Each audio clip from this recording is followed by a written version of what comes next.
children, Willie boy, are living in a concrete situation.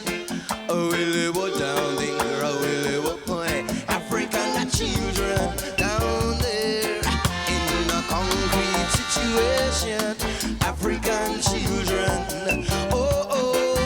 they don't know where you're coming from. African children, we're in a concrete situation. African children, they don't know where you're coming from. No, all the nation what living in this tenement are crying and applying to the council for assistance every day. Their tribulation, it's so sad. Their environment, it is so bad now. High-rise concrete, no backyard for the children to play. African children in a concrete situation. African children, they don't know where you're coming from, Lord. African children in a concrete situation. African children,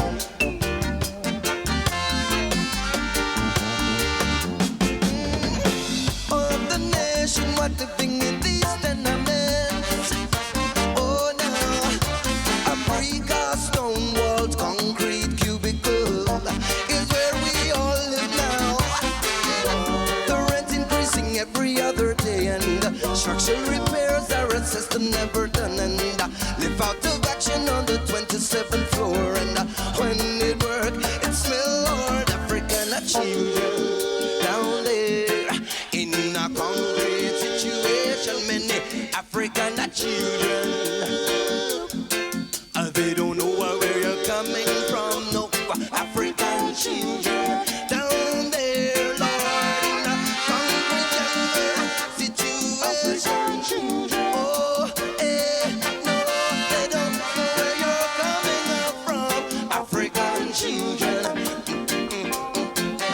in a concrete situation. African children, they don't know where you're coming from. African.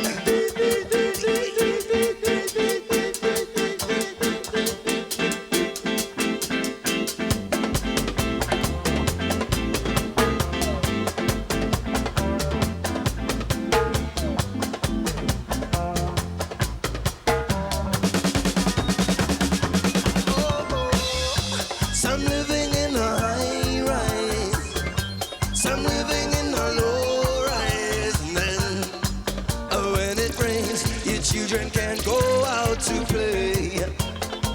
No, some living in a high rise, some living in a low rise, and when it rains, your children can't go out to play, play, play, play, play.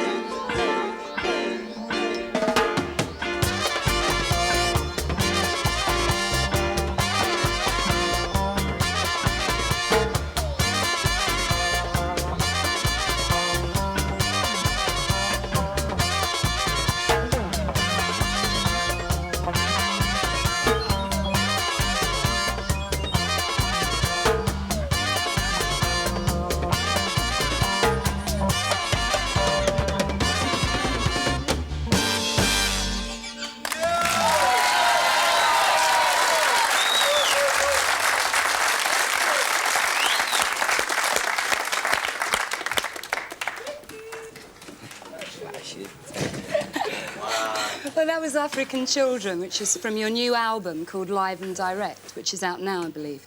Now, Brinsley, Drummie, you're widely known in Britain and internationally, but I mean, basically, you're known in the reggae world. You haven't crossed out over, you know, into the market, which I suppose is the pop music charts. I mean, how much do you want to cross over into that kind of market? I think it's happening now. People are listening to the music. I mean, the overall, the people are listening to the music and respect the music more due to the work that's been done here and in Jamaica. Yeah, but the reason I believe that the music isn't really getting as much airplay as it should is Because Aswad is a band who write about reality, you know. We write about love songs as well, you know, but we write about reality. So what you're talking about is your lyrics are politically orientated, well, so that is unlikely to... Food, clothes and shelter is politics, you know. This is true, but I mean, Marley there. also had sort of highly political lyrics, and he crossed over into that market. Yeah. Do you see yourselves following? Well, if you keep on trying, one day the door must be opened, you know. I mean, how much would you be prepared to compromise, say, on your lyrics? I don't think we could really compromise. Reality is reality. And these are the things that are in the lyrics of our songs. So as we see it, as we live it, and as all the people out there live it, that's what we sing about. Now, you joined Island Records in 1976, and then you moved to CBS, which is a major record company. Therefore, presumably, you were expecting wider distribution of your records. But now you've since gone back to Ireland. Why is that? Why return to a record company in the first place you left? Well, yeah. I feel more or less Ireland really understand reggae music a lot more than CBS do. They understand the marketing of reggae music. CBS didn't really understand Why it. did you go to CBS? Well, they said they wanted us, and we didn't have no record company at the time, and we needed one to really do the work that we needed to do. And you expected wider distribution from Yeah, that, of and you course. didn't get it? But then again, I should have known that they wouldn't have understood it as much as people at Ireland would have understood it, because they deal with reggae more, you see. That's true. Now, There was also a problem there that, in fact, the people that were there when we actually signed to CBS, who understood reggae and how to market it, they, in the middle of the time that we were there, left. And so we were really dealing with some people that didn't really understand what we were actually saying. Now, you've done a tour of West Africa. What significance do you feel that had for you? I mean, particularly as your Rastas. Well, it was a reality, you know, that Africa is a reality for black youth, because it is the mother country. The youth in Africa love the music, and the music is actually a part of them. I mean, certain beats that drumming would play, we've been told certain beats in Africa. So reggae and the African sound is one, you know. The youth, them call it their music. Them say the reggae music is their music, you know. Do you feel that what you learnt, say, I mean, about African music, do you feel that you're going to bring that more into your music now? Yeah, because we have all different kind of influences, music influences. Now, you're going to be doing a studio album at some point in time. We've already recorded the tracks. You've already put the tracks down. I mean, have any of the influences that you found, say, from your African tour, have any of those influences gone down on tape? I think people have to make me hear it. They have to. Yeah. Going wild, though, you know. What did you like about Africa, musically speaking? The different tempos of the rhythm, you know? Different syncopations in the rhythm. You know? I mean, the African feel of the music is people. beginning to take off now. Yeah, I mean, with King Sunny Africa and Day. the Calypso, it's all like one music, you see. And you get, say, different combinations of it. Because even in America, they're using it now with the funky music and incorporating a different kind of style. So, and that is the root of the music still from Africa. So I'm just a between influence from them, really. Now, your music, I mean, really is a synthesis, say, of religion and politics, and which has obviously got a message for young blacks in Britain today. Do you think that's the right direction, say, for the youth of Britain to be going in today? Particularly as there's lots of second-generation blacks here who don't necessarily sort of hold with the Rasta faith. Well, the music, the Rasta faith is dealing with our history, right? And your history is your culture. So therefore, that was never taught to me when I went to a secondary modern school, right, in London. So therefore, it is important to me, well, it's important to me, and I know it's important to everyone else. To know about history, I mean, you know? it's true. Now, about the kind of spiritual things within that music, I mean, how much do you think that is a part of Britain today? Well, the music, or spiritually, is dealing with life, right? And as Drummie said, we see life as some would term as politics, because we sing about life and they term it political. Well, we see politics as being three things: food, clothes, and shelter for the people. But I mean, part of it is actually going back to Ethiopia, yes? Yes, the homeland. There are actually Rastas in Ethiopia, I Yeah, believe. Cheshire. But they're not having a particularly good time, I hear. Well, Well, the the way of problem the you worst, see, you know? it's like you have to clean the home out, you know? So there's still a lot of work to be done there. I mean, this is the reality that I was speaking about before. There's a lot of work to be done, and work has to be done here because we have to mobilize ourselves and get ourselves ready, educate ourselves for certain things. And there's work in Africa to be done. But don't you think with 4 million unemployed and a large proportion of those being black, that possibly, if you're here in Britain, it's worth working towards an end here, as opposed to worrying about going back to Africa? You see, in the beginning, the workers were all taken from Africa and planted somewhere else to work an economy, to build something else up, right? Now, our homeland is without the builders. All the builders are standing on street corners because they were supposed to fill the factories up, saying when their parents were, you know, no longer had the strength to work, the youths would be in the factories. Okay. But the factories are closing down now, so... Well, thanks for coming and joining us. Yeah. And you're going to play us out now, I believe, with another track called Roots Rockin'. So you better go and get rocking.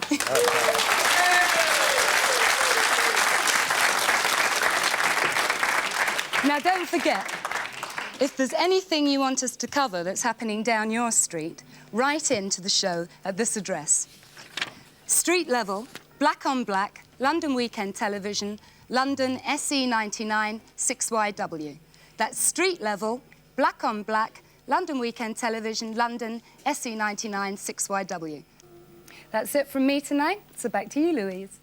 Thank you, Pauline. Well, time to say goodnight. So roast one, left one till a morning. That means always leave something for the future. Till next time, walk good. One.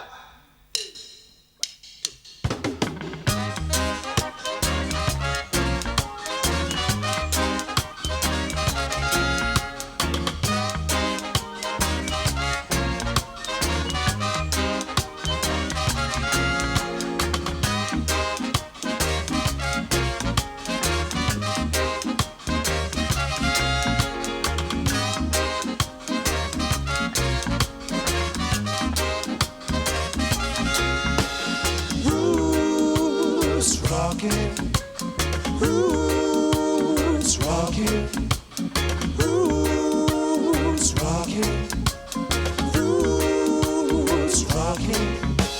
Oh no, never let the music stop. I want just one more dance with you. So let the music play on and on, on and on and on. I said I feel vibrations. I wanna know, are you feeling the same way too? Oh, little woman, are you? It's so nice. I wanna feel the same thing twice. It's so nice. I wanna feel the same thing twice. Zion daughters, roots rockin' through the roots reggae. Zion daughters, roots rockin' through the roots reggae.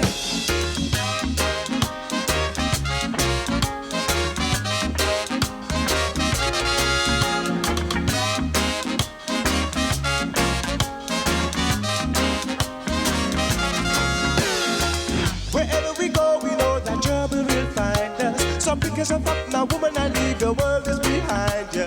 Dance to the music, cause you know that it's right. Even though our culture they will try to fight. If they only knew how we feel when we dance to your music. One thing I know is they would love to feel it tonight. The feeling is fine. Tonight, the feeling's alright. So Mr. DJ, don't stop the music. I said we don't want no rain and we don't want no buzz. Morning time comes, so just get on that bus. No trouble, no fuss. I